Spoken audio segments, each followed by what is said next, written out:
গল্পটি আরও ভালোভাবে উপভোগ করার জন্য হেডফোন ব্যবহার করুন।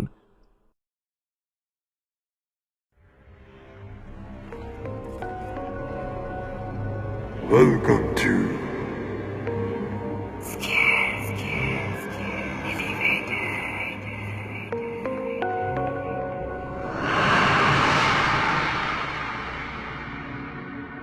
প্রথমেই আপনাদের ধন্যবাদ জানাই আমাদের এই উদ্যোগে আমাদের পাশে থাকার জন্য। আজ আপনাদের জন্য রয়েছে আরও একটি ভয়ের গল্প। নেপালের চেপ্পু দেবতার নাম জানেন? চলুন আজ জানা যাক তার ব্যাপারে।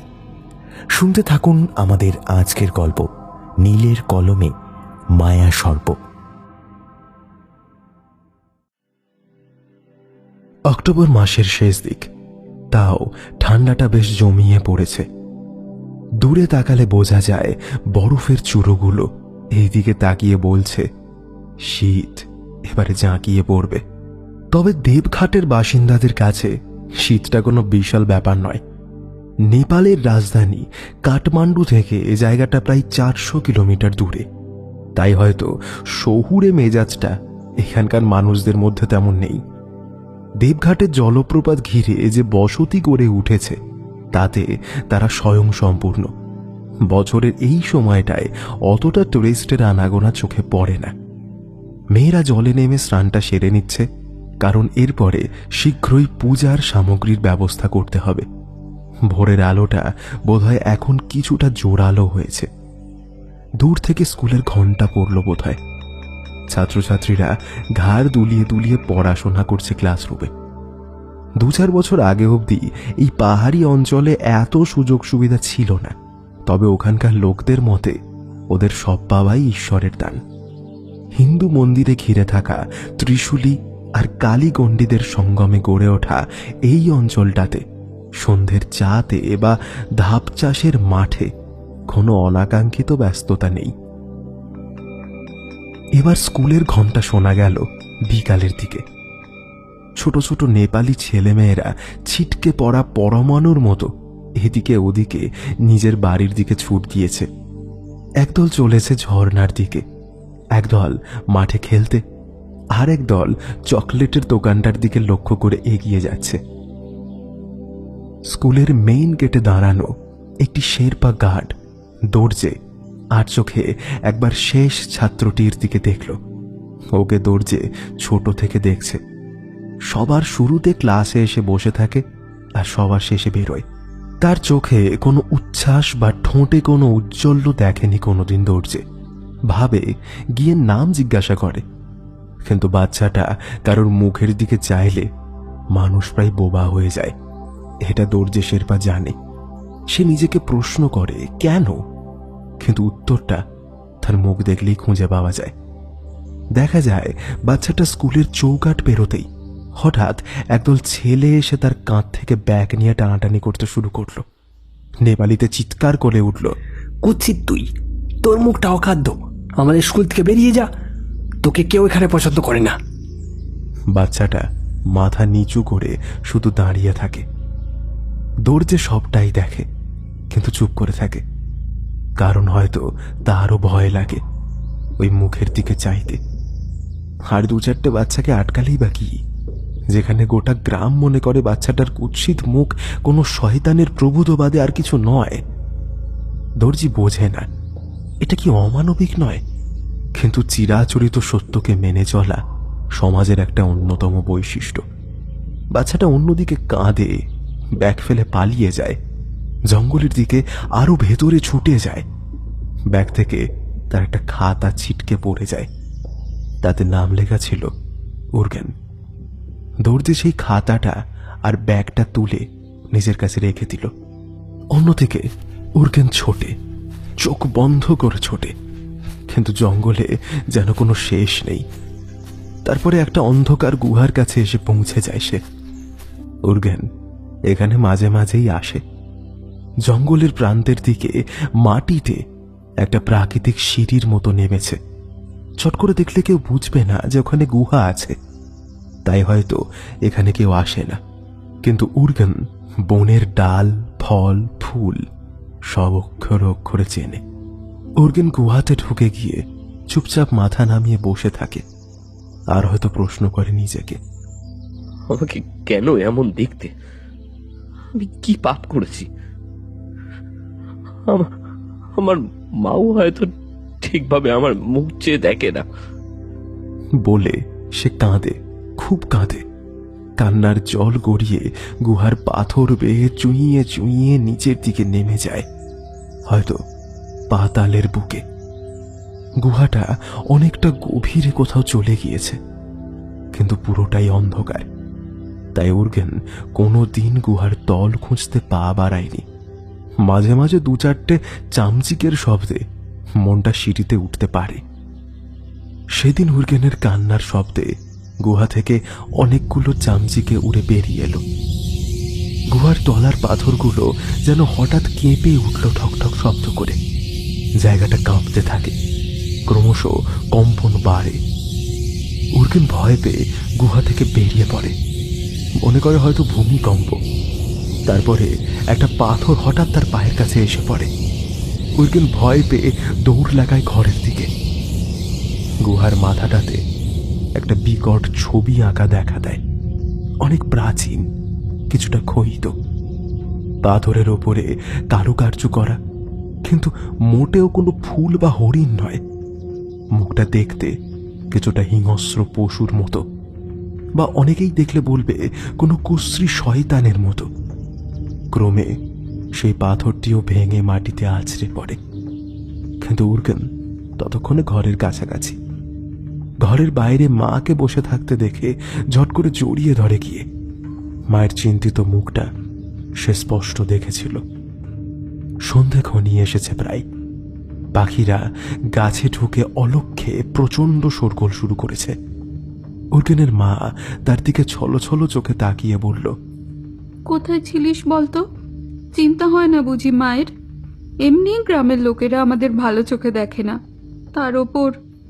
বলেই একটু চুপ হয়ে উর্গেনের পিঠের দিকে চাইল। ব্যাগ কোথায় তোর? উর্গেন মাথা নামিয়ে বলল, স্কুলের ছেলেগুলো আমাকে আবার মেরেছে? মুখ পোড়া একটা জন্ম নিয়েছে ঘরে, বেরিয়ে যা তুই। একে টাকার টান, আবার ব্যাগটা কোথায় কে জানে। ঘর থেকে বেরিয়ে যা তো, যা এক্ষুনি। এই বলে রাগী দৃষ্টি নিয়ে উর্গেনের মা ঘরে ঢুকে গেল। অনাকাঙ্ক্ষিত অতিথির মতো বাড়ির গা বেয়ে গজিয়ে ওঠা অশ্বত্থ গাছের দিকে উর্গেনের দৃষ্টি গেল। অনেকগুলো কালো দাঁড় কাক তার দিকে যেন চেয়েছিল। তাদের দিকে দেখতেই তারা জোরে কা কা করে হট্টগোল লাগিয়ে দিল। একটু ঢোক গিলে সে ভাবল, আজকের দিনটাই অদ্ভুত। মার খেলাম, ভূমিকম্প হলো, তারপর আবার এটা কি? আবার উর্গেনের চোখ বেয়ে জল পড়তে লাগলো। কিছুটা জমে থাকা জলে সে নিজের প্রতিচ্ছবি দেখল, আর এক লাথি মেরে জমে থাকা জলটা ছিটকে দিয়ে ঘরে ঢুকে গেল। খবরের কাগজে কোনো ভূমিকম্পের খবর লেখা নেই। উর্গেনের মাও সেই বিষয়ে তাকে কিছু বলেনি। উর্গেন যদিও সে কথা ভুলে গিয়েছে। 2 দিন চলে গেছে, সপ্তাহের শেষ ছিল। এবারে ওকে আবার স্কুল যেতে হবে। উর্গেন পড়াশোনাতে বেশ ভালো, কিন্তু শিক্ষকরা তাকে যেন একঘরে করে রেখেছে। তাকে প্রশ্ন জিজ্ঞাসা করা বা কোনো সাজেশন দেওয়া কোনোটারই বালাই নেই। এতটুকু 14 বছরের উর্গেনের মন ভাঙার জন্য তার কুৎসিত মুখের চেয়ে অনেক বেশি তার সমালোচনাকারী পরিবেশ তাই। কিন্তু উর্গেনের মায়ের মুখের দিকে চাইলে বোঝা যায় তার পরিবারের অবস্থাটা। উর্গেনের পিতার ব্যাপারে উর্গেন কিছুই জানে না। তার মা এই বিষয়ে কিছুই বলেন না। বলেছে উর্গেন 18 হলে তাকে বলবে। কিন্তু উর্গেন কখনো প্রতিবেশী, কখনো দুষ্ট বন্ধুদের টিটকিরি শুনে বোঝে তার বাবা ছিঁচকে চোর ছিল। দেবঘাটে কেউই চুরি করে না, পুণ্যতীর্থে কেউই পাপ করার সাহস করে না। দেবঘাট ধামের এমনই লীলা। কিন্তু উর্গেন তাও অনেক কিছু বোঝে না। সে তার মাকে দেখে সন্ধেবেলা পুজো দিতে যেতে, হত্তি দিয়ে পড়ে থাকতে মন্দিরে। প্রত্যেক দিনেই কিছু মিষ্টি ফল দিয়ে পুজো দিয়ে উর্গেনকে খেতে দেয়। আগে খুব পরিতৃপ্তি দিয়ে খেত সে, এখন আর তার গলা দিয়ে সেই খাওয়া নামতে চায় না। উর্গেনের মা একাই এই ছোট্ট সংসার টেনে নিয়ে যাচ্ছে। 2-3 কিলোমিটার পেরোলে একটা জায়গায় ধাপ চাষের বিশাল এক জমিতে দিনরাত কাজ করে ঘর চালাতে হয়। তার উপরে উর্গেনের বিশ্রী মুখের জন্য সবাই তার মাকে বিভিন্নভাবে কটাক্ষ করে। উর্গেন আর এই সব সহ্য করতে পারে না। উর্গেন আয়নার সামনে দাঁড়িয়ে দেখে তার নিজের প্রতিচ্ছবিকে, তারপরে লক্ষ্য করে বলে, আমিই দায়ী, সব কষ্টের জন্য নিশ্চিত আমিই দায়ী।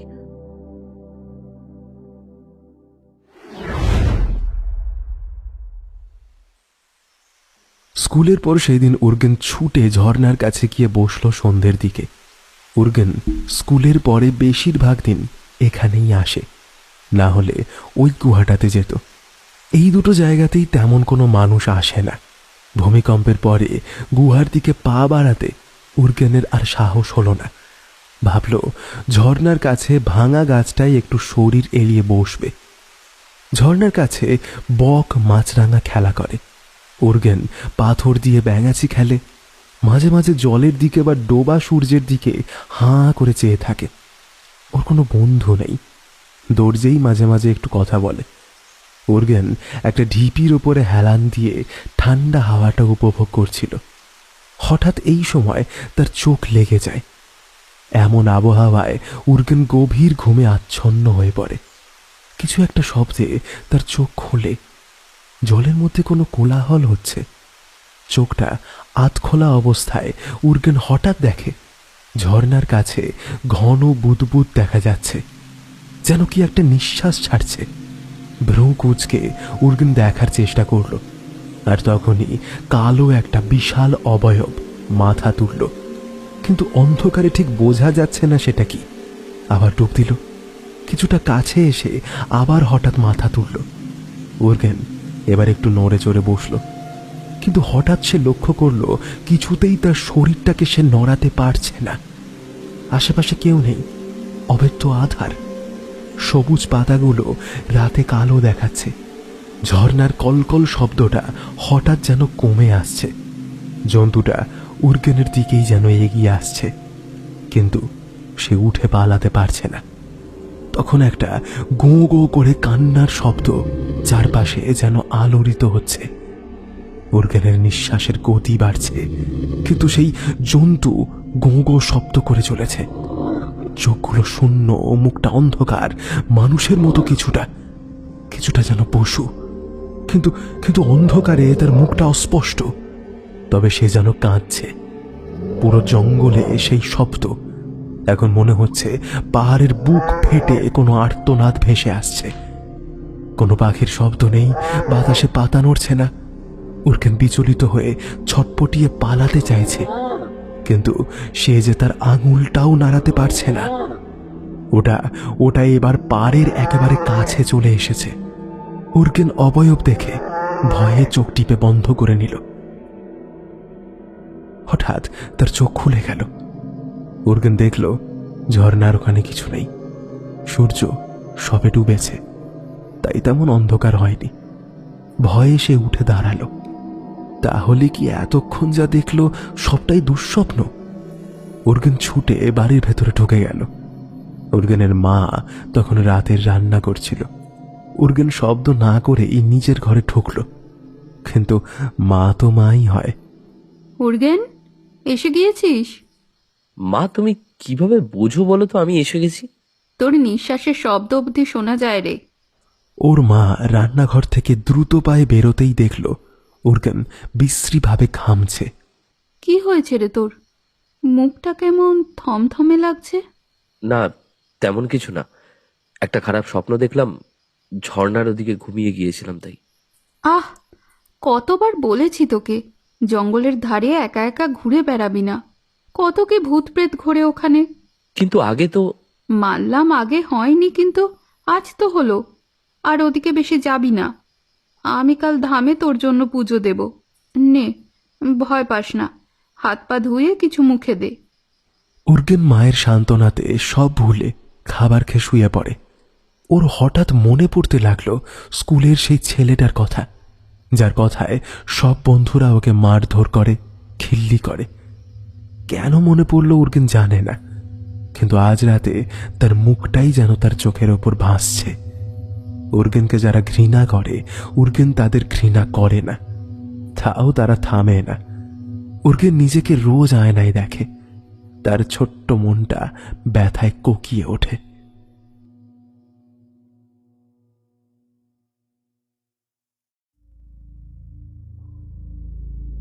মাস দুয়েক আগের কথা। নায়াং তার বন্ধুদের দলটা উর্গেনকে সব সময় চোখে চোখে রাখে, উর্গেনকে বিরক্ত করে আর মেরেই ওর সারাদিনের সমস্ত আনন্দ করে নেয়। তবে মাস দুয়েক আগে যা করেছিল তা যে কারোর আতঙ্ক হয়ে উঠতে পারে। ওই দিন উর্গেনকে ওরা বাথরুমে আটকে দেয়। স্কুল ছুটি হয়ে যায়, কিন্তু উর্গেন আটকা রয়ে যায় সেখানেই। ভয়ে কেঁদে চেঁচিয়ে অবশেষে অজ্ঞান হয়ে মাটিতে পড়ে যায়। সবাই চলে গেলেও দরজে অর্থাৎ স্কুলের গার্ড তখনও স্কুলে ছিল। দরজে তালা লাগিয়ে বেরোনোর সময় মনে পড়ে, কোথায়? আজ সেই ছেলেটাকে দেখলাম না তো, কি যেন নাম? হ্যাঁ, উর্গেন। দরজে তালা না লাগিয়ে আবার স্কুলে ঢোকে আর উর্গেনকে ওখান থেকে বের করে আনে। উর্গেনের এই দিনটাই তার দুঃস্বপ্নে দেখেছে। ঘুমের ঘোরে ক্রমশ ছটফট করেছে, কিন্তু এবারে শেষটা সেরকম নয়। উর্গেন স্বপ্নে দেখল ওরা উর্গেনকে বন্ধ করে দেওয়ার পরেও উর্গেন দরজার এপার ওপার হয়ে বেরিয়ে এলো, যেন তার শরীরে পার্থিব কিছু নেই। তারপরে নয়াংয়ের কাছে গেল। নয়াং চুপ করে হতবাক হয়ে দাঁড়িয়েছিল। বাকি সঙ্গীরা সব ছুট দিয়ে পালিয়েছে। উর্গেনের দাঁতগুলো বেরিয়ে এলো আর নয়াংয়ের কলারটা দুহাতে ধরে টেনে হাঁ করে তার মাথাটা নিজের মুখে পুড়ে নিচ্ছে। নয়াং নিঃশব্দে ভয়ে ছটফট করছে। আতঙ্কে উর্গেনের চোখ খুলে গেল। সে এসব কি দেখছে? মা, মা! চেঁচিয়ে উঠল উর্গেন। উর্গেনের মা তার মাথায় হাত বুলিয়ে দিল। কি হলো বাবু, বাজে স্বপ্ন দেখেছিস? তোর কি হয়েছে রে? আজকাল সব সময় তোর বাজে স্বপ্ন আসে।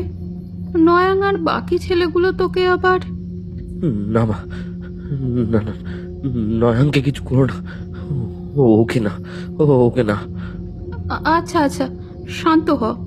ওকে আবার আমি কি করতে গেলাম? না, কিছু না। বাইরে হঠাৎ বৃষ্টি এলো। একটা বিদ্যুতের গর্জনে সেই রাতের জন্য উর্গেনের ঘুম উড়ে গেল। ওই রাতেই নয়াংয়ের বাড়িতে নয়াং ম্যাগাজিন ঘেটে নতুন গাড়ি দেখছিল। নয়নের বাবা চা বাগানের এস্টেট দেখে, তাই ওরা যথেষ্ট ধনী পরিবার। নয়াংয়ের মা ঘরে এসে বলল, এই নয়া, খাবার বেড়ে দিয়েছি, হাত মুখ ধুয়ে নিচে এসো। আসছি। এক্ষুনি। যাও না, আমি আসছি বললাম তো। নয়াংয়ের মা নিচে চলে যাওয়ার পরেই নয়াং হাত ধুতে বেসিনের দিকে এগোলো। জলটা নিয়ে একবার মুখে ঝাপটালো। তারপরে আয়নায় নিজের মুখটা দেখতেই নয়াং দুপা পিছিয়ে এলো। দেখলো তার হাতে জল লেগে সে দেখতে পাচ্ছে, কিন্তু আয়নায় দেখা যাচ্ছে তার মুখ থেকে টপ টপ করে রক্ত গড়িয়ে পড়ছে। মুখ দিয়ে রক্ত গড়াচ্ছে, যেন এক্ষুনি রক্তের নদীতে ডুব দিয়েছে সে। একটু একটু করে সে পিছনে সরছিল। হঠাৎ করে বাথরুমের একটা বালতি পড়ে গেল। নয়াং একটু ভয় পেয়ে বসে পড়ল। তারপরে সাহস করে পেছনের দিকে তাকিয়ে দেখল শুধু শুধু একটা সাধারণ বালতি। আবার উঠে কাঁপতে থাকা হাতের আয়নাটা নিজের মুখের দিকে দেখে হাত বোলালো সে। না, কোনো রক্ত নেই। ভ্রু কুঁচকে মনে মনে বলে উঠল, আমি কি তাহলে ভুল দেখলাম নাকি? এতটা মনের ভুল হবে? নয়াং মনে মনে ভাবছে যে এটা কি অদ্ভুত নয়। বেসিনের দিকে তাকাতেই দেখল পাইপ দিয়ে জল যাচ্ছে না। বাইরে হঠাৎ বৃষ্টি আরম্ভ হলো, খুব জোরে। নয়াং অনুভব করলো একটা ঠান্ডা হাওয়া গায়ে এসে লাগছে তার, কিন্তু ঘরের সমস্ত জানলাই তো বন্ধ। নয়াং একটু ভয় পেল, কিন্তু স্পষ্ট বুঝতে পারল তার পিঠের দিকে ঠান্ডা কিছু একটা যেন এগিয়ে আসছে। একটা ঠান্ডা হাত যেন তার পেছন থেকে ঘাটটা আঁকড়ে ধরার চেষ্টা করছে। নয়াং পেছন ফিরে দেখতে সাহস পাচ্ছে না, তাই আয়নায় প্রতিবিম্বে নিজের পেছনটা একবার দেখল, কিন্তু শুধু একটা সাদা দেওয়াল বাদে আর কিছুই চোখে পড়ল না। কোথায়? কেউই তো নেই, তাহলে আমি শুধু মধু কেন ভয় পাচ্ছি? এই ভেবে নয়াং পেছনে ফিরল, কিন্তু তারপরেই তার পায়ের তলা থেকে মাটি সরে গেল। দেখল একটা বিশাল জন্তুর মতো কিছু বাথটবের জল থেকে উঠে আসছে। কালচে রং, সরীসৃপের মতো চামড়া, আলোতে চকচক করছে তার মুখটা। সেটা অন্ধকারে দেখা যাচ্ছে না, সর্বত্র আলো হলেও ওই মুখে যেন যত অন্ধকার। নয়াংয়ের থেকেও প্রায় 3 হাত লম্বা, আঙুলে ধারালো নখ আর বিকট আষ্টানি গন্ধে বাথরুম ভরে গিয়েছে। নয়াং ধরাশায়ী হয়ে ক্রমশ অবশ হয়ে পড়ছে। ভয়ে তার মাথা চিন্তা ভাবনা বন্ধ করে দিচ্ছে। কাঁপতে কাঁপতে একবার জোরে মা বলে চেঁচালো, কিন্তু এই বৃষ্টিতে সেই চিৎকারের শব্দ নিচে অবধি পৌঁছালো না। বাঁচাও, বাঁচাও আমাকে, আমাকে বাঁচাও। এই বলে অঝরে কাঁদতে শুরু করলো, কিন্তু জন্তুটা ক্রমশ তার দিকে এগিয়ে এলো। নয়াংয়ের সরু হাত দুটো দ্রুত গতিতে ধরে নিল জন্তুটা। নয়াং এবারে জোরে ছটফট শুরু করলো, কিন্তু বাঁচার কোনো পথ নেই। এত জোর সেই জন্তুর শীতল হাতে যে নয়াংয়ের হাতের হাড়গুলো মটমট করে ভেঙে যাচ্ছে। এবার শুধু আয়নায় দেখা গেল তার মাথার পিছনে প্রতিবিম্বটা, সেটা ছিঁড়ে উপড়ে নিল জন্তুটা। আর কোনো চিৎকার নেই, বৃষ্টি পড়ছে না। প্রচন্ড বৃষ্টির পরে দীর্ঘ নিস্তব্ধতা। বাথরুমের নর্দমা দিয়ে জলে মেশা রক্ত গড়িয়ে যাচ্ছে একেবারে নিচে, পাতালে। নয়াংয়ের মা আবার নয়াংকে ডাকতে ওপরে এলো, কিন্তু নয়াং কোথায়? বেসিনের কলে অনবরত জল পড়ছে, আর বাথরুমের মেঝেতে ফোঁটা ফোঁটা রক্ত ছড়িয়ে রয়েছে। নয়াংয়ের মা রক্তের রেখা লক্ষ্য করে বাথটবের দিকে তাকালো। নয়াংয়ের মৃত শরীরটা জলে ডুবে পড়ে আছে। পুরো জলটা আস্তে আস্তে ঘন লাল হয়ে যাচ্ছে। নয়াংয়ের মা বাকরুদ্ধ, নীরব, তবু বাথটবের দিকে ধীর পায়ে এগোলো। দেখল নয়াংয়ের পুরো শরীর অক্ষত, তবে মস্তক শূন্য। হে ভগবান, এ আমার কি সর্বনাশ হলো!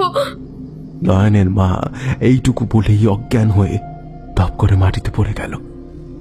বাথরুমের আলোটা ঝট করে নিভে গেল, সব আঁধার।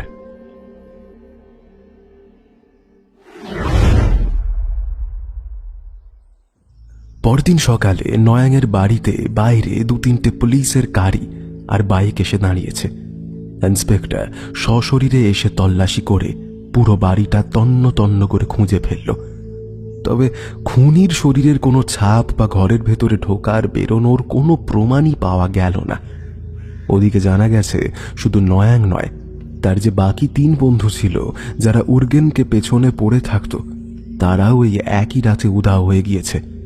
তবে তাদের শরীরটাও পাওয়া যায়নি, কিছু ফোঁটা রক্ত আর আশেপাশে সামান্য জল, এইটুকুই দেখা যাচ্ছে। এক রাতের এই হত্যাকাণ্ডে পুরো দেবঘাট মুহূর্তে শোকে আর আতঙ্কে ডুবে গেল। তারা কোনোদিন এমন কিছু দেখেনি, না ওখানকার ইতিহাসে এমন নির্মম কোনো কাণ্ডের উল্লেখ আছে। গ্রামে একজন অতি বৃদ্ধ জ্যোতিষী থাকতেন, প্রায় 90 বছরের উপরে বয়স হবে।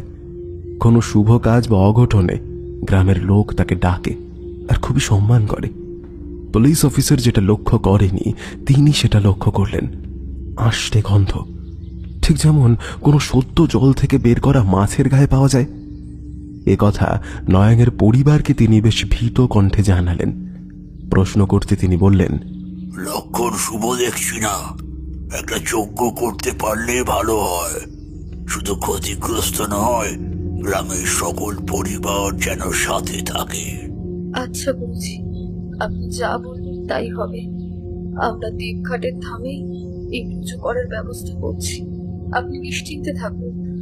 আমি আমার বাকি পরিবারকে অন্তত সুরক্ষিত দেখতে চাই। ভোরবেলাতেই 4টে চিতা জ্বলে উঠল। এই খবরটা উর্গেনের মায়ের কাছেও একবার পৌঁছল। উর্গেনের মা ভয়ে ভয়ে উর্গেনকে খবরটা দিল, তাকে খবরদার করে দিয়ে বলল, বাবু, আর রাত বিরাতে এদিক ওদিক যাস না, তোকে নিয়ে আমার চিন্তাটা আরো বেড়ে গেল। এই কি অশুভ শক্তি কে জানে।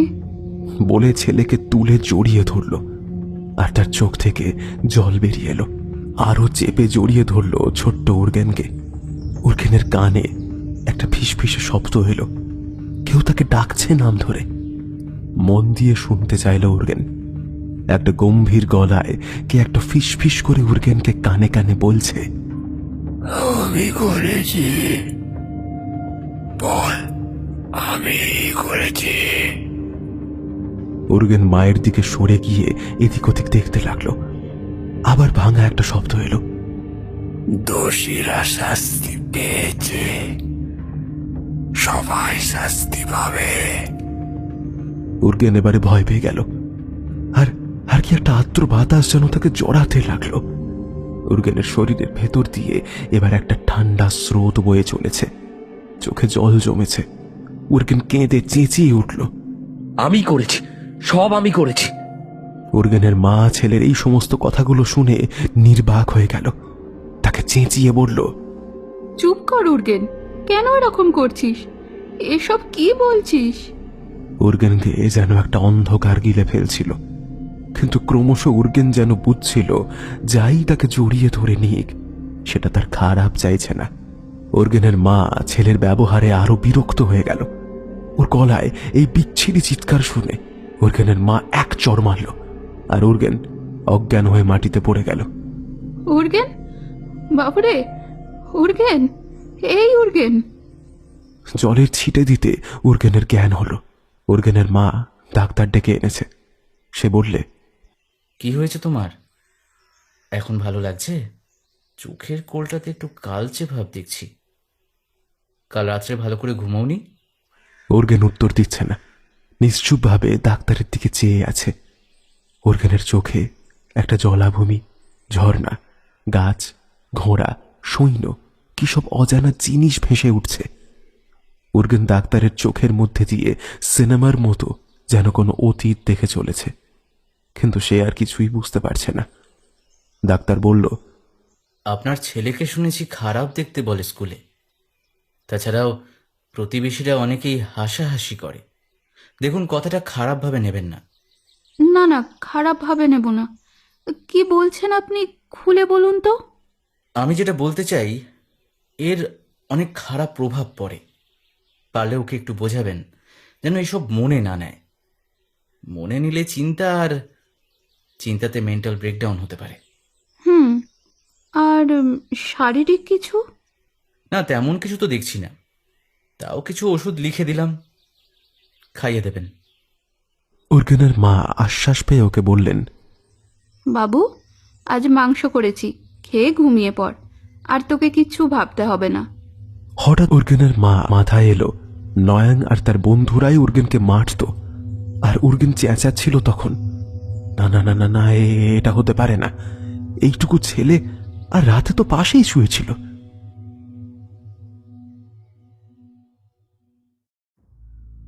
যজ্ঞ করানো হলো, কিন্তু এতে অবস্থার উন্নতি না হয়ে অবনতি ঘটল। দেখতে দেখতে 1 সপ্তাহ কেটে গেল, আর পুরো দেবঘাট এবার একটা নিশ্চল নীরবতাতে ডুবে গিয়েছে। মকর সংক্রান্তি উপলক্ষে অনেক পর্যটক আসতে চলেছে, আর তার আগেই এত কিছু।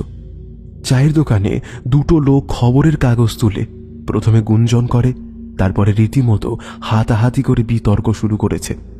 গোটা দেবঘাটে না ঘুমিয়ে না খেয়ে পুলিশ তল্লাশি চালাচ্ছে। কারণটা জানতে হলে খবরের কাগজের হেডলাইনই যথেষ্ট। উর্গেনের স্কুলের একটা 8 বছরের বাচ্চা মেয়ে স্বস্তিমা লুকিয়ে বাবার ডেস্ক থেকে খবরের কাগজটা তুলে আনলো। আদো আদো অক্ষরে পড়ল, দেবঘাটে একের পর এক নাবালক নিখোঁজ। ঝর্ণার পাশে, বনে, নানা স্থানে তাদের মস্তকহীন দেহ পাওয়া যাচ্ছে। পুলিশ খুনিকে খুঁজে বের করতে অক্ষম। তাদের অক্ষমতাতে গ্রামবাসীরা আতঙ্কিত ও ভীত। এর মধ্যে 2-3টে পরিবার তাদের সন্তানকে নিয়ে দেবঘাট ছেড়ে অন্য জায়গায় চলে যাচ্ছে। যারা আছে তারা বাচ্চাদের বুকে আগলে ভয়ে জেগে জেগে রাত কাটাচ্ছে। উর্গেন আর চিন্তিত না, ওকে যেন কিছু একটা বশ করেছে। উর্গেনকে নিয়ে যারা মজা করত তারা একের পর এক মরছে।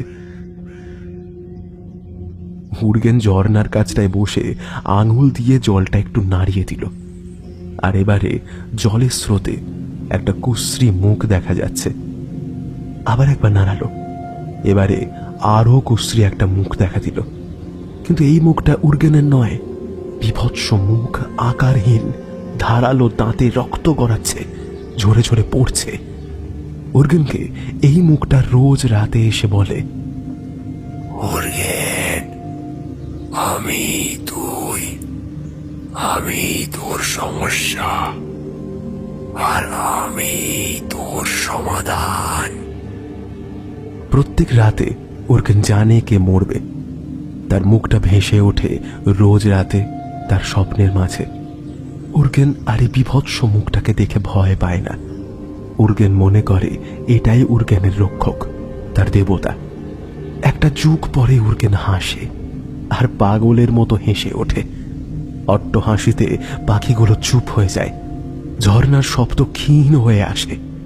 এখন তার সব স্বপ্ন দুঃস্বপ্ন আর এটাই উর্গেনকে রাতে ঘুমোতে দেয়। দরজে দেখে উর্গেন এখন হাসি মুখে স্কুল আসে আর হাসি মুখে বাড়ি যায়। দরজে এক মুহূর্তে খুব আনন্দ পায়, পর মুহূর্তেই তার কিছু একটা চোখে ঠেকে। উর্গেনের অস্বাভাবিকতাটা তার খুব অদ্ভুত লাগছে।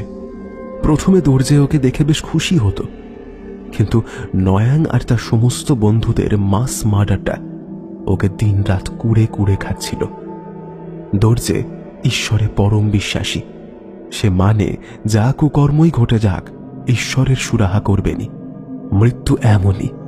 খবরের কাগজে হেডলাইন তার মনে আতঙ্ক বাড়াতে থাকে, যতক্ষণ না জানা যায় যে আসল খুনি কে, নাকি এ খুন নয়, কোনো প্রাচীন মায়ার দণ্ডদান, যা আজ যুগ যুগান্তরে আবার মুক্তি পেয়েছে।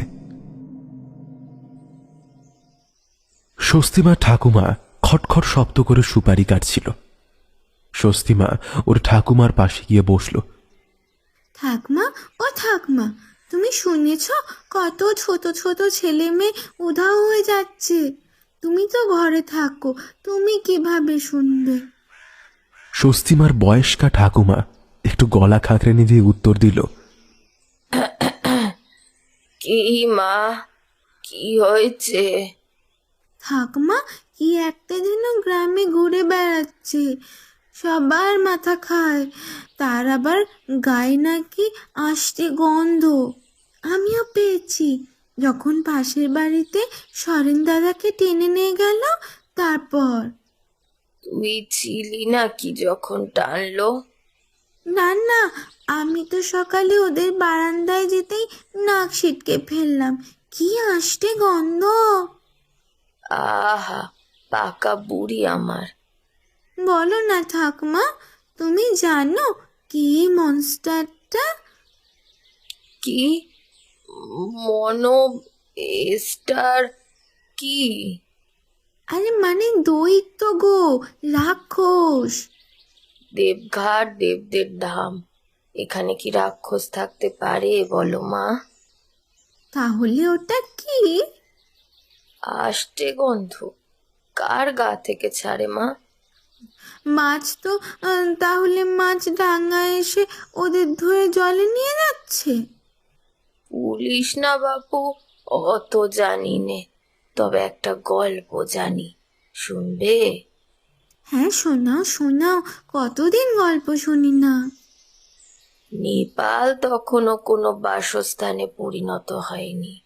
রাজা মঞ্জুশ্রী বোধিসত্ত্বের জ্ঞানে আভাস পান নেপাল একটি অত্যন্ত সুন্দর বাসভূমিতে পরিণত হবে, কিন্তু এসে তিনি দেখেন এখানে মহারণ্য আর একটি বৃহৎ আকারের দিঘি অবস্থিত।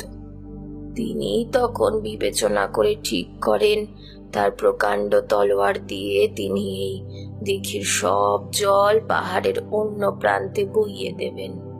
কিন্তু এই বিশাল দিঘিতে নাগা সর্পদের বাস ছিল। রাজা আসতে প্রথমে তিনি এই সমস্ত ঠাহর করতে পারেননি।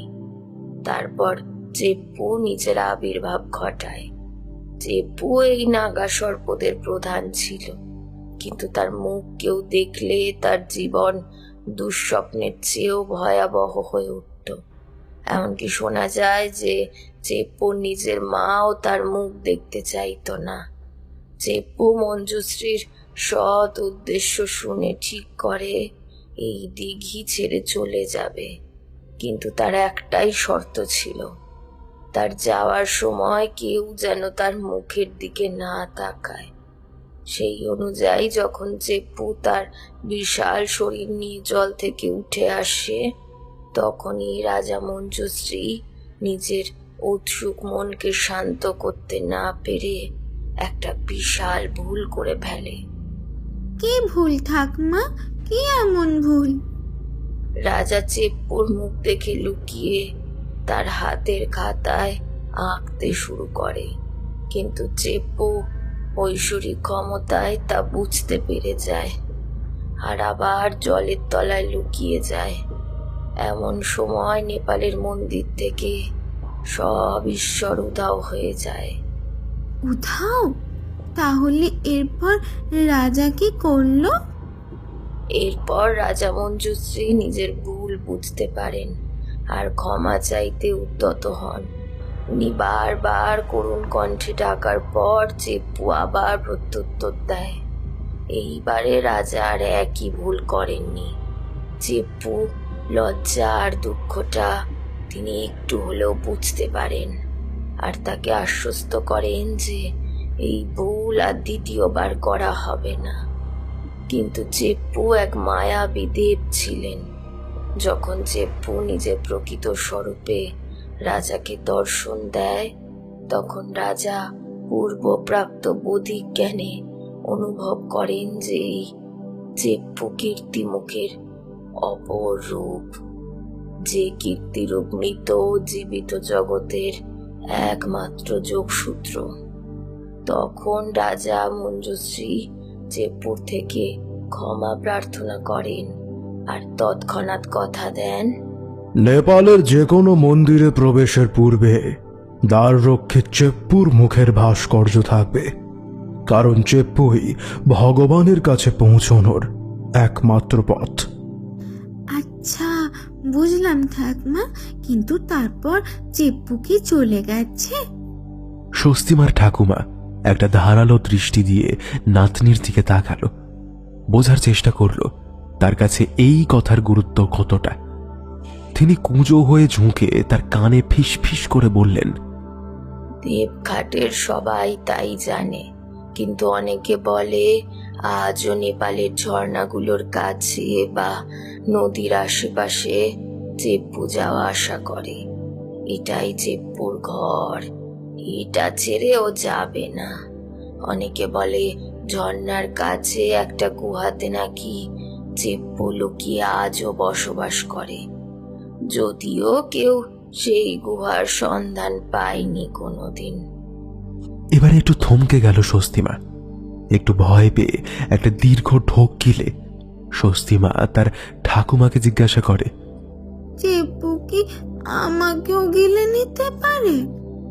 পাপ না করলে চেপ্পু কাউকে শাস্তি দেবে না, আমি এটা বিশ্বাস করি। ক্রমে মাঠে ঘাটে সন্ধ্যা ঘনিয়ে আসে। দেবঘাটে ঘটে যাওয়া অলৌকিক ঘটনাগুলোর জেরে কেউ আর সন্ধ্যের পরে বাইরে বেরোতে সাহস পায় না। সবাই নিজের ঘরে ছিটকিনি তুলে অথবা শিকল দিয়ে দরজা জানলা বন্ধ করে নেয়। মায়েরা বাচ্চাদের কোল ছাড়া করতে চাইছে না, জড়িয়ে ধরে ভয়ে ভয়ে বেঁচে আছে। অনেকে তো তাদের বাচ্চাদের স্কুলে পাঠানো পর্যন্ত বন্ধ করে দিয়েছে। কেউ কেউ হোমযজ্ঞ করে বাড়িতে শান্তি ফেরানোর চেষ্টা করছে। যদিও বা হয়তো এইসব বৃথা, কিন্তু পুরো দেবঘাট যাকে একদিন শান্তির ঘুম ঘুমোতে দিত না, আজ সেই ছেলেটি নিশ্চিন্ত।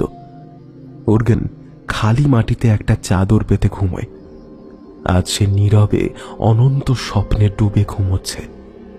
আজ বাইরের পৃথিবীর আর কোনো কিছুই তাকে বিচলিত করতে বা ভয় দেখাতে আসবে না।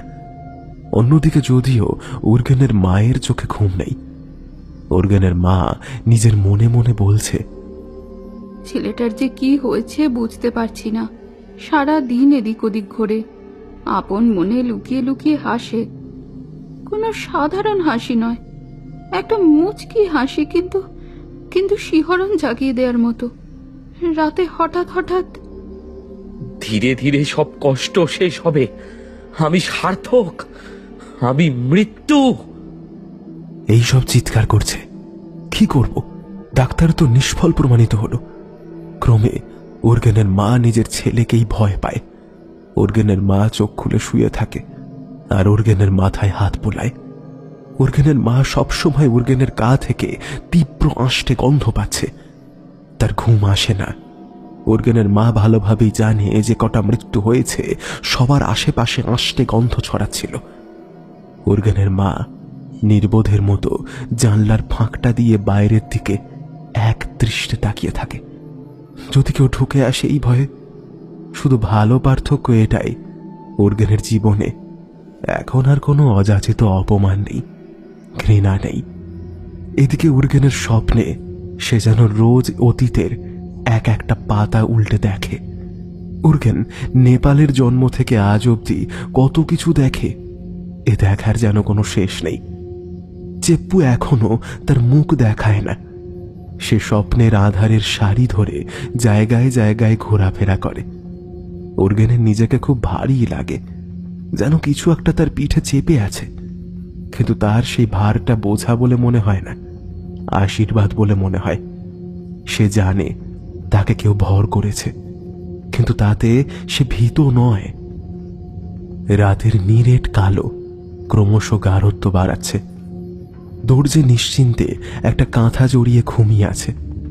একটা বিশাল দানব, মুখ নিরাকার, প্রকাণ্ড দেহ নিয়ে আজ দরজে দেখছে তার সামনে একটা জিপ দাঁড়িয়ে আছে। দরজে প্রথমে ভাবলো ঘুমের ঘোরে দেখেছে, কিন্তু তারপরেই ঠান্ডা কিছু একটা তার নাকে আর কপালে হাত বোলাতে লাগলো। দরজে জেগেও ঘুমানোর ভান করলো। প্রথমে সাপ ভাবলেও পরে গোঙানি শুনতে পেরে বুঝতে পারে এটা সাপ নয়, কোনো আরো ভয়ঙ্কর জীব। কোথা থেকে একটা আষ্টে গন্ধ ভেসে আসছে। দরজে আর অপেক্ষা করতে পারল না। তার অর্ধেক চোখটা খুলল, আর যা দেখল তা তাকে আরো নিশ্চুপ করে দিল। দরজে দেখল উর্গেন তার সামনে দাঁড়িয়ে আছে। তার চোখগুলো নিথর কালো, কালো মনি চোখের সাদা অংশগুলোকে গ্রাস করেছে। চুলগুলো উস্কো খুস্কো হয়ে অজ্ঞাত কোনো হাওয়াতে উঠছে, আর তার দাঁতগুলো বাঘের মতো হিংস্র, কিন্তু কোনো রূপসীর মতো একটা মন শান্ত করা হাসি হাসছে। উর্গেনের এই আধারময় রূপ দেখে দরজের দম বন্ধ হয়ে এলো, কিন্তু সে বুঝতে পারল কোনো অজানা শক্তি তাকে আর বিছানা ছাড়তে দিচ্ছে না। পাশে তার স্ত্রী নিশ্চিন্তে ঘুমোচ্ছে। এক মুহূর্তে অবয়বটা চোখের সামনে থেকে দরজার পাশে সরে দাঁড়ালো, প্রায় উড়েই গেল হয়তো। আর দরজে দেখল উর্গেনের অবয়বের পেছনে আরো অনেক বৃহৎ একটা অবয়ব। দাঁত থেকে লাল ঝরে পড়ছে, আঙুলে ধারালো নখ। সেও একটা বিরাট কিন্তু নিশ্চুপ হাসি দিল। তার মুখটা আধারে, কিন্তু আকৃতি বলে দিচ্ছে এটা কোনো মানুষ নয়। সে বলল, ধন্যবাদ। এর বেশি আর কিছু শুনতে পায়নি দরজে। তার চোখটা ক্রমশ বন্ধ হয়ে এলো। তারপরে ধর্মর করে ঘুম থেকে উঠে দরজে হাঁপাতে শুরু করে, আর সে দেখে সূর্যের একটা শীর্ণ রশ্মি দরজার ফাঁক দিয়ে ঘরে পড়ছে। হঠাৎ দরাস করে দরজাটা খুলে গেল, আর দরজে ভয়েতে খাট থেকে পড়ে গেল। আমি কিছু করিনি, সত্যি বলছি। আমাকে ছেড়ে দাও, ছেড়ে দাও। কি বলছো এসব? পাগল হলে নাকি? এই যে চাটা রাখলাম, খেয়ে কাজে যাও। অনেক দেরি হয়ে গিয়েছে, স্কুলে যেতে হবে না। দরজে দেখলো তার স্ত্রী রোজকার মতো চা করে এনে দিয়েছে। সে অকারণেই ভয়ে ছিটকে পড়ে গিয়েছিল, কিন্তু দরজে এটাও জানে শেষ রাতের দৃশ্যগুলো আর যাই হোক কোনো কোইন্সিডেন্স বা দুঃস্বপ্ন ছিল না। দরজে দিন রাত উর্গেনকে নিয়ে একটা গভীর ভাবনায় হারিয়ে গেল, আর ধন্যবাদের মানেটা ঠিকভাবে খুঁজে পেল না।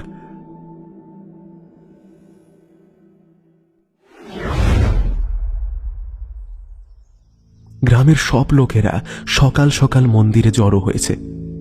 আগের দিন রাতে আরও দুটো ছেলে নিখোঁজ হয়েছে। উর্গেনের মা ভিড় ঠেলে ব্যাপারটা শুনতে চেনা প্রতিবেশীদের কাছে পৌঁছালো। ছেলেগুলোর নাম শোনার পরে উর্গেনের মায়ের আর চিনতে বাকি রইল না যে তারা কে।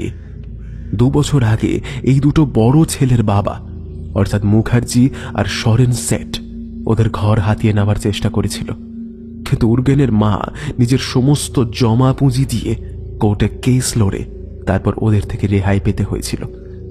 এমনকি সরেন সেট উর্গেনের মাকে রীতিমতো থাপ্পড় মেরে ঘর থেকে বের করে দিচ্ছিল, কিন্তু ছোট্ট উর্গেন তখন একটা বাঁশ হাতে ছুটে যেতে ওরা পালিয়ে যায়।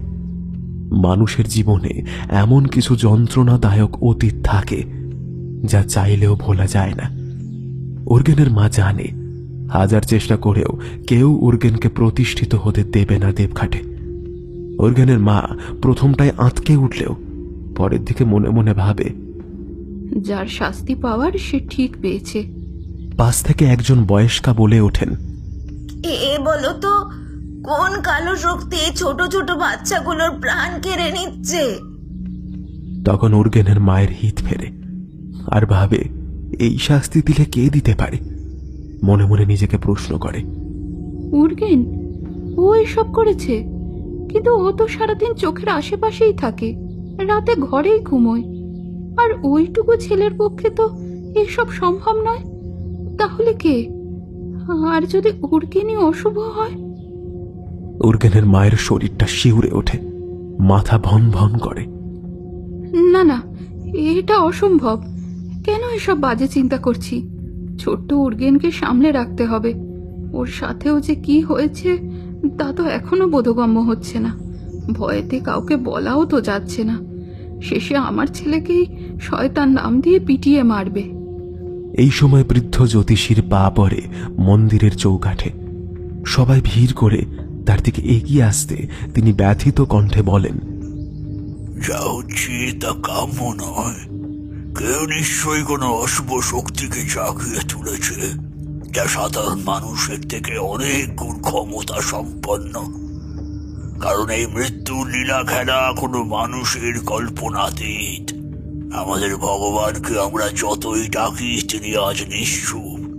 কোনো বিগত পাপের ফল হিসেবে দেবঘাটকেই ফল ভুগতে হচ্ছে। মিলিত কণ্ঠে কিছু আওয়াজ শোনা গেল। কি বাপ, তাহলে আমরা কি করব? বাঁচার কি উপায়? তবে জ্যোতিষী এখনো শান্ত গম্ভীর কণ্ঠে বললেন, পুলিশের মতে জলের আশেপাশে বা ঝর্ণার আশেপাশে অনেকে নিখোঁজ হয়েছে। পরে তাদের শরীর দেবঘাটের পুকুরে বা নদীতে পাওয়া গিয়েছে। তার উপর আষ্টে গন্ধ। আমি আজ সারা রাত ঝর্ণার কাছে ধ্যানে মগ্ন হব।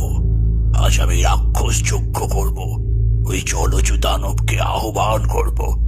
এই রক্তস্রোতের কারণ আমি জানবো। তবে আপনারা কেউ সেদিকে পা বাড়াবেন না। শুধু মন্দিরের পুরোহিত আমার সাথে থাকবে, আমার কাজে সাহায্য করবে। সকলে প্রথমে একটু আলোচনা করে পরে রাজি হলো। সকলেরই মনে হলো এর গোড়া অবধি যাওয়া দরকার, না হলে এই জন্মে আর রেহাই নেই। মন্দিরের পুরোহিত রাজি হলেন। বৃদ্ধ জ্যোতিষী এখন গেরুয়া বসন পড়লেও সকলেই জানেন তিনি কম বয়সে কিছুটা অঘরীতান্ত্রিকদের সাথে অতিবাহিত করেছেন। তাই সকলেই তার অন্তর্শক্তির ওপরে সম্পূর্ণ বিশ্বাস রেখেছে। জ্যোতিষী এই কথাগুলো বলে রাতের আয়োজনের জন্য রওনা দিলেন। উর্গেন মন্দিরের পাশে একটি ছোট্ট গাছের আড়াল থেকে সবটা শুনছিল, কিন্তু উর্গেন এখন উর্গেন নেই। তার মধ্যে থেকে তার চোখ দিয়ে অন্য কেউ এসব শুনল। চেপ্পুর চোখের মতো উর্গেনের চোখগুলো এখন সরীসৃপ হয়ে উঠেছে।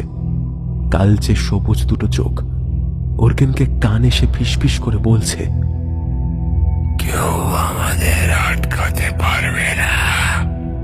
দেবঘাটের মহাশুদ্ধি হবে, আর প্রায়শ্চিত্তে বলি আবশ্যক।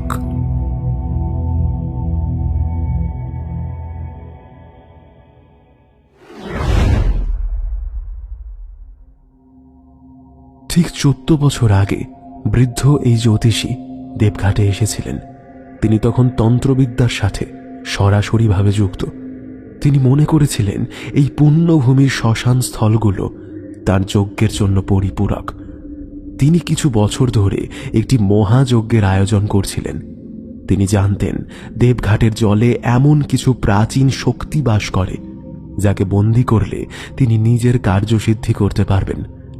ধ্যানে মগ্ন হয়ে তিনি অপদেবতার নাম খুঁজে পান, চেপ্পু, যাকে বৈদিক ঋষিরা কীর্তিমুখ বলে চেনেন। তখন উর্গেনের 2 বছর বয়স হয়েছে। উর্গেনের বাবা দেবঘাটের বাইরে এখানকার নেপাল সম্বন্ধীয় আলোচনা আর অতীত উৎপত্তি নিয়ে ইতিহাসে বিশেষ কৃতিত্ব অর্জন করেছিলেন, কিন্তু তা তিনি দেবঘাটের কাউকে বলেননি, কারণ তার নিজেদের সমাজ তখন যথেষ্ট রক্ষণশীল ছিল। ওরা উর্গেনের বাবাকে ক্লার্ক হিসাবে জানত, যে কলকাতায় কাজ করতে যায়। কেউ জানতই না উর্গেনের বাবা প্রফেসর। ক্রমে উর্গেনের 3 বছরের জন্মদিন এসে পড়ে, আর তার ঠিক আগের দিন রাতে ঘটে আসল ঘটনাটা। উর্গেনের বাবা বরাবরই নেপালের বুক থেকে একটা হারিয়ে যাওয়া মায়াবী জিপ নিয়ে নিজের ছাত্রদের বলে এসেছিল। এই নিয়ে বিভিন্ন শিলালিপি খুঁজতে খুঁজতে গভীর জঙ্গলে চলে যায় সে। তখন রাত 2।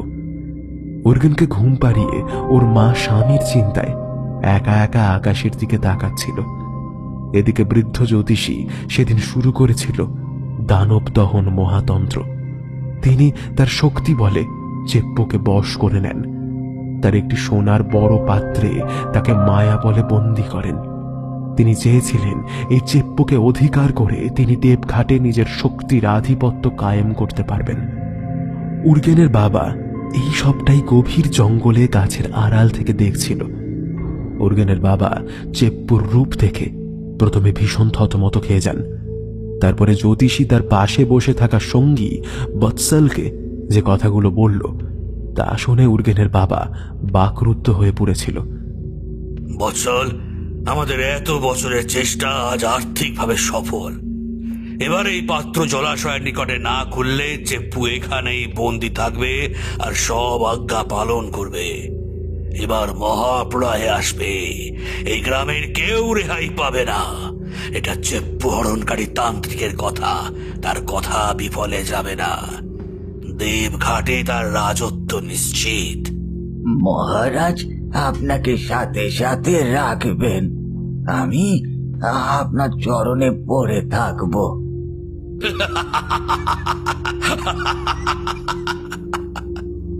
হো হো করে হেসে ওঠেন জ্যোতিষী। উর্গেনের বাবা আগুনের আঁচে তার মুখ দেখতে পায় আর প্রতিজ্ঞা করে এমনটা কোনোদিনই সে হতে দেবে না। এখানে আমার জন্ম, এখানে মৃত্যু হলেও ক্ষতি নেই, তবে বিনাশী শক্তিকে গোড়া থেকেই উপড়ে ফেলতে হবে।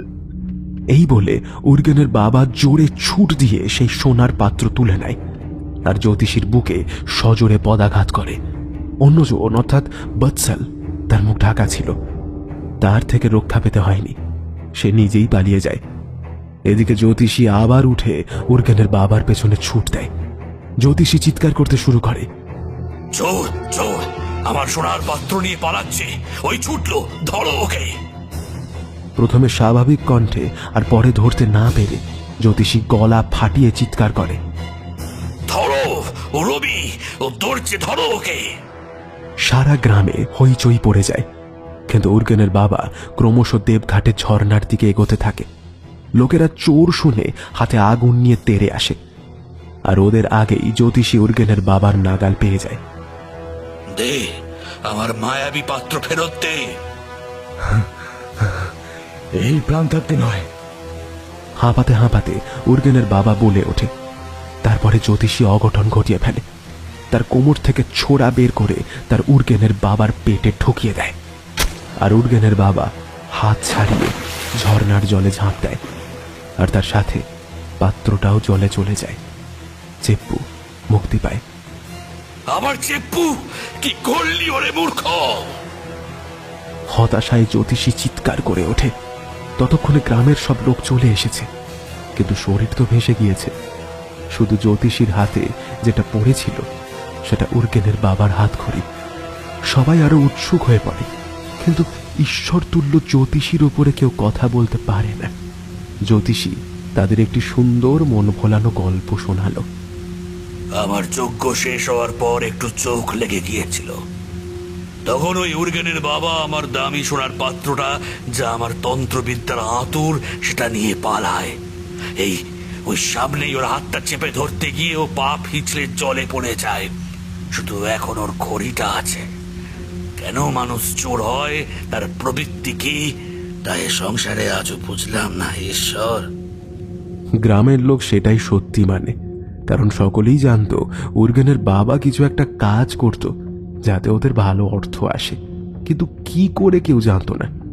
ফলে সবাই ধরে নেয় উর্গেনের বাবা শুধু এখানে নয়, শহরে শহরে চুরি করেই অর্থ উপার্জন করত। তার মৃত্যুকে নিয়ে নিজের কর্মের শাস্তি, এই নীতির নাম নিয়ে সকলেই ওদের পরিবারকে নিচু দেখতে শুরু করে। ওদিকে উর্গেনের মা, যে সেই রাতে তারা গুনছিল, তার চোখে আকাশটা চিরকালের মতো অন্ধকার হয়ে যায়। সেখানে আর কোনো ধ্রুবতারা নেই।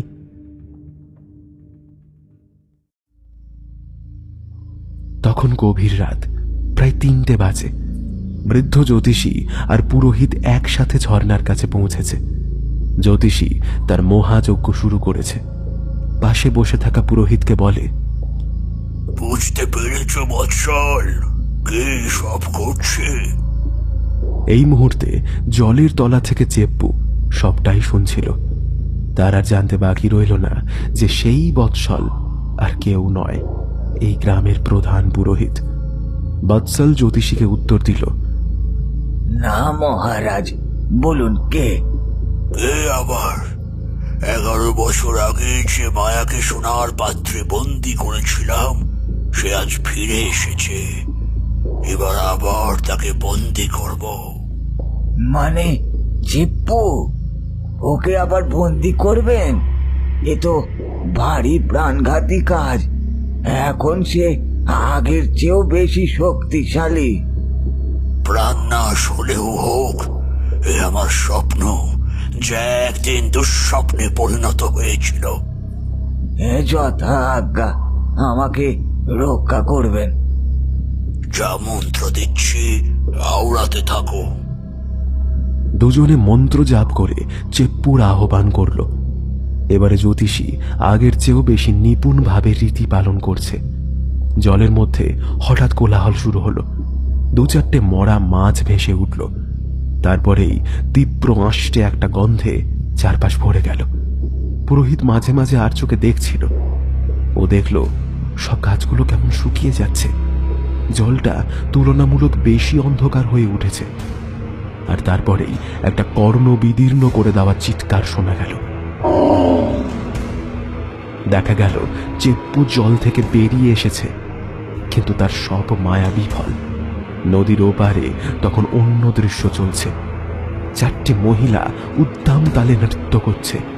যজ্ঞের আগুনে আঁচে তাদের অস্পষ্ট লাগছে, কিন্তু এতটুকু চোখে পড়ছে তাদের কারুর মাথা নেই। বৎসল ভয় পেয়ে উঠে যাচ্ছিল, কিন্তু কোনো দৈব বল তাকে উঠতে দিল না। চেপ্পুর চিৎকার বাড়তে লাগলো। পুরো গ্রামে সেই বিকট চিৎকার শোনা যাচ্ছে। তবে জ্যোতিষীর কথা মতো সবাই তাদের দরজা বন্ধ রেখেছে, কিন্তু একজন ঘরের জানলা টপকে এতক্ষণে জঙ্গলে পা রেখেছে। ছোট্ট উর্গেনকে চেপ্পু ডাক দিয়েছে। আর উর্গেনের শরীরে তার এমনই অধিকার যে উর্গেন চাইলেও এরা অমান্য করতে পারে না। ওদিকে ক্রমশ চেপ্পুর ক্ষমতা কমে আসছে। সুযোগ বুঝে জ্যোতিষী ভস্য ছুড়ে দিল সেই দানবের মুখে আর বলল, সঙ্গে সঙ্গে চেপ্পুর শব্দ থেমে গেল। তাকে আবার একটা পাত্রে ঢুকিয়ে নিয়েছে জ্যোতিষী, কিন্তু সবটাই বৃথা। এবারেও তার কুপরিকল্পনা ব্যর্থ। উর্গেন জঙ্গলের মধ্যে থেকে ছুটে এসে এক লাথি মেরে সেই পাত্র খুলে দিল। জ্যোতিষী আঁতকে উঠে সরে গেল জায়গাটা থেকে, কিন্তু আর তার কোনো রেহাই নেই। এতক্ষণে চেপ্পু আবার স্বাধীন। জ্যোতিষী শীতল চোখে কাঁপা গলায় বলল, আমাকে রেহাই দাও, আমি কিছু করিনি। স্মিত হাস্যে উর্গেন বলল, তুই তো বলেছিলি প্রায়শ্চিত্তে বলি আবশ্যক। বলি হোক। সে জ্যোতিষীকে ধরে তার মুখের কাছে নিয়ে গেল, আর খট করে একটা শব্দ হলো।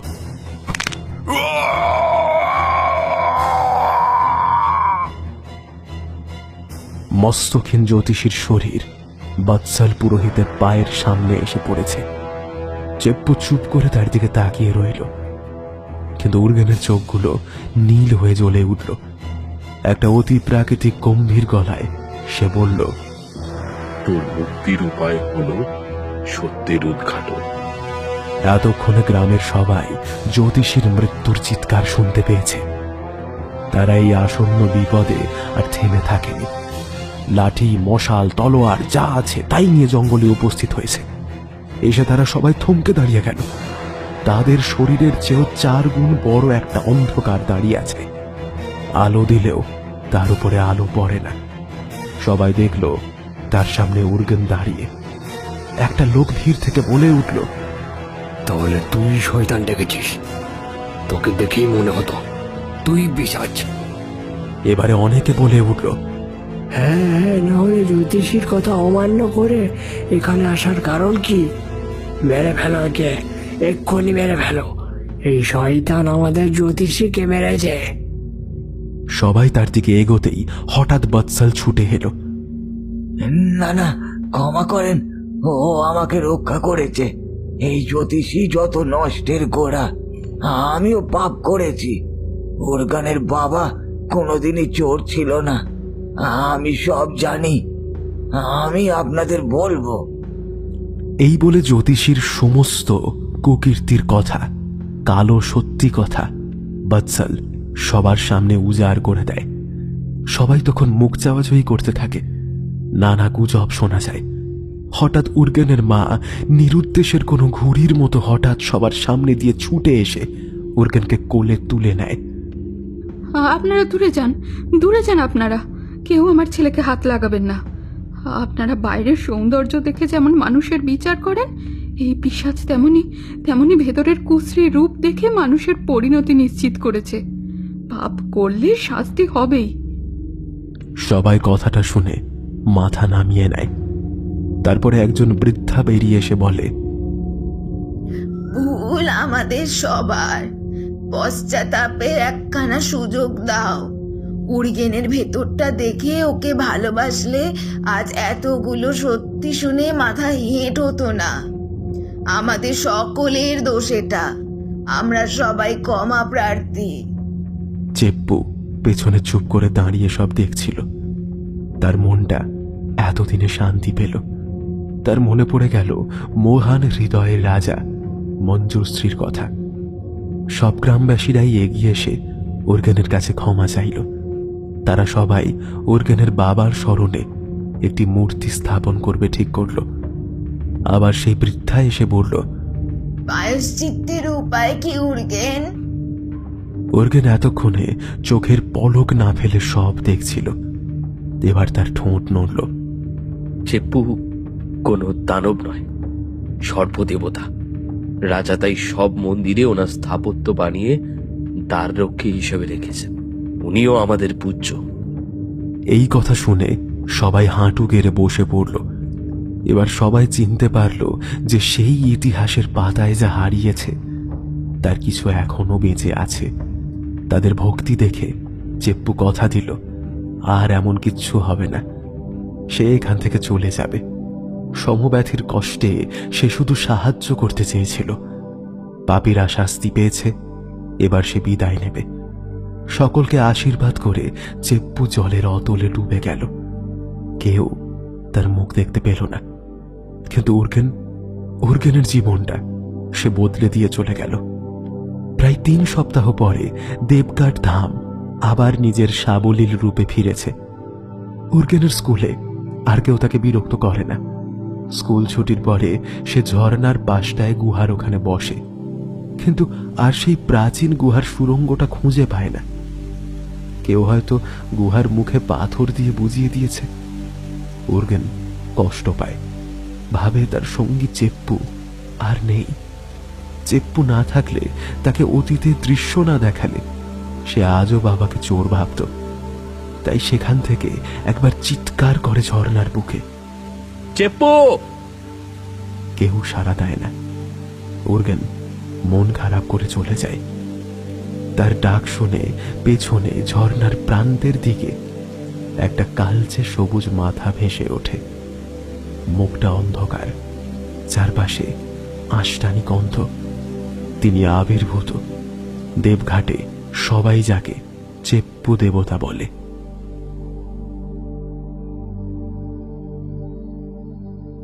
শেষ হলো আমাদের আজকের গল্প মায়া সর্প।